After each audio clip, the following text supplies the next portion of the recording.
자, 우리 6학년 학생, 우리 2학기 첫 시간이죠. 네, 첫 시간 거꾸로 수업 4회 배워보도록 할게요. 자, 먼저 첫 단원입니다. 자, 우리 총 4개의 단원이 있는데요.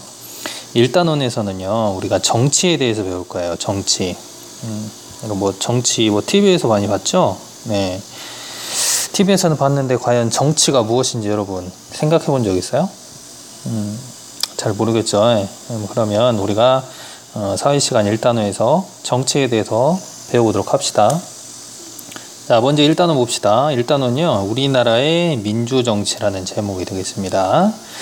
자, 학습 목표, 오늘 배울 목표는요, 정치하고 민주정치가 무엇인지 알아보도록 하겠습니다. 정치와 민주정치. 자, 그럼 봅시다. 여러분, 정치는 뭐라고 생각해요? 여러분이 보통 알기로는 TV에서 나오는 걸로 보면 어때요? 정치는 그 권력을 가진 사람들끼리 서로 권력을 갖기 위해서 서로 싸우는 그런 모습을 봤죠? 네, 그런 것도 정치라고 말할 수 있습니다.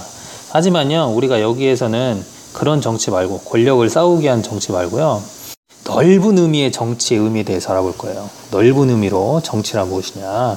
자, 넓은 의미로 봤을 때 정치는 무엇이냐면요, 공동체 생활에서 발생하는 문제나 갈등을 조정하고 해결해가는 활동을 말해요. 자, 무슨 말이냐.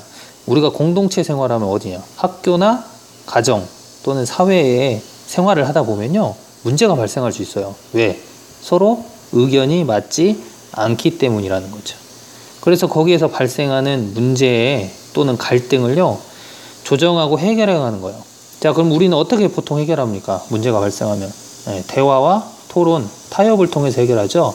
이게 바로 정치예요. 결국 정치라는 건 뭐냐? 우리가 생활을 하다가 보면 서로 의견이 맞지 않아서 또 문제가 발생을 한다는 거죠. 그런 문제를 우리가 서로 협의를 통해서 해결해가는 그런 모든 과정을 우리가 정치라고 할 수 있어요. 그래서 우리는 정치는요, 꼭 국가에서만 하는 것이 아니고요, 학교에서 할 수도 있고, 가정 집에서도 할 수도 있고, 사회에서 할 수도 있고, 다양한 곳에서 우리가 정치를 할 수가 있다라는 겁니다. 자, 우리가 한 가지 예로 들어봅시다. 예를 들어 학교에서 우리가 교실에서 휴대폰 사용 관련 학급 회의를 한다고 합시다. 왜 이런 회의를 하게 됐을까요? 네, 학생들이 휴대폰을 많이 가지고 다니면 어떻게 됩니까? 네, 휴대폰을 많이 가지고 가면 다닐수록 수업 시간에 휴대폰 벨이 울릴 수도 있고, 그죠? 또는 휴대폰으로 맨날 게임만 해가지고 그런 것에 또 문제가 발생할 수 있다는 거죠. 그러니까 우리는 교실에서 휴대폰을 어떻게 사용하는 게 좋겠느냐라고 서로 학급회의를 한다고요. 자, 그러면 우리가 이 학급회의를 하면 어때요? 다양한 해결 방법에 대해서 의견을 나누겠죠? 그죠? 의견을 나눈 다음에 어때요? 가장 좋은 의견을 선택하려 하게 됩니다. 그죠? 자, 가장 좋은 의견을 선택해서 이거를 우리가 지킬 것인지 지키지 말 것인지 투표로 결정을 하게 돼 있어요. 그죠? 자, 이렇게 휴대폰 관련 학급회의를 하는 이런 활동도 뭐가 돼요? 바로 정치가 되는 겁니다. 자, 여기 한번 봅시다. 왼쪽 그림 보면 여기 여러 학생들이 교실 휴대폰 사용에 대한 의견을 내놨어요. 2학기부터는 선생님께 모두 휴대전화를 내놨으면 좋겠어요. 그죠? 또는 여기 보면 자율적으로 하는 것이 좋겠어요. 그죠? 또는 휴대전화 때문에 수업을 방해하는 사람에게 벌점을 주기로 해요. 또 휴대전화가 없지만 휴대전화를 자유롭게 사용할 수 있도록 한다고 생각해요. 이렇게 여러 가지 의견이 나온다는 거죠. 그죠? 그래서 이런 것들을 하나로 모아서 나중에 투표로 결정을 하면 이런 것들이 바로 정치라고 할 수 있다는 거죠. 그죠? 그러니까 우리가 쉽게 정치를 어렵게 생각할 필요는 없어요. 그죠? 문제를 해결해가는 과정은 전부 다 정치가 된다는 거죠. 자, 그러면 나 혼자 예를 들어서 나 용돈 1,000원을 어디다 쓰지? 라고 고민해서 해결하는 거는 정치입니까? 아니죠. 이건 공동체 문제가 아니기 때문에 정치는 아니에요. 이거는 개인의 문제이기 때문에요. 자, 그래서 우리가 정치라는 것에 알았다면, 그러면 정치에는 여러 가지 종류가 있습니다. 근데 우리나라는 민주정치를 하고 있어요. 민주정치. 자, 그럼 민주정치는 뭐냐? 말 그대로 백성 민자 주인 주자예요.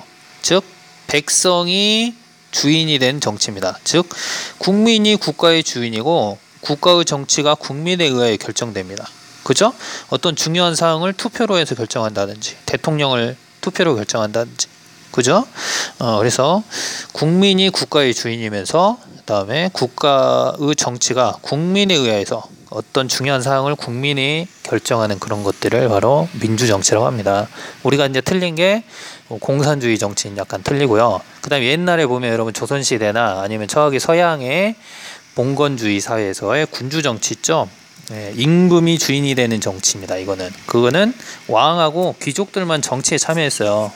그리고 이거는 민주정치라고 할 수 없죠. 그래서 이것과 반대되는 게 바로 우리가 요즘 거의 대부분의 나라가 하고 있는 정치인 민주정치입니다. 그렇죠?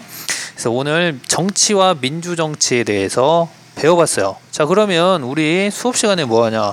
수업 시간에는요, 가정이나 학교, 사회 또는 국가에서 이루어지는 정치의 사례, 정치의 사례는 무엇이 있는지 서로 의견 나누게 하고요. 그와 관련된 게임도 해보도록 합시다. 자, 그러면 수업 시간에 봐요.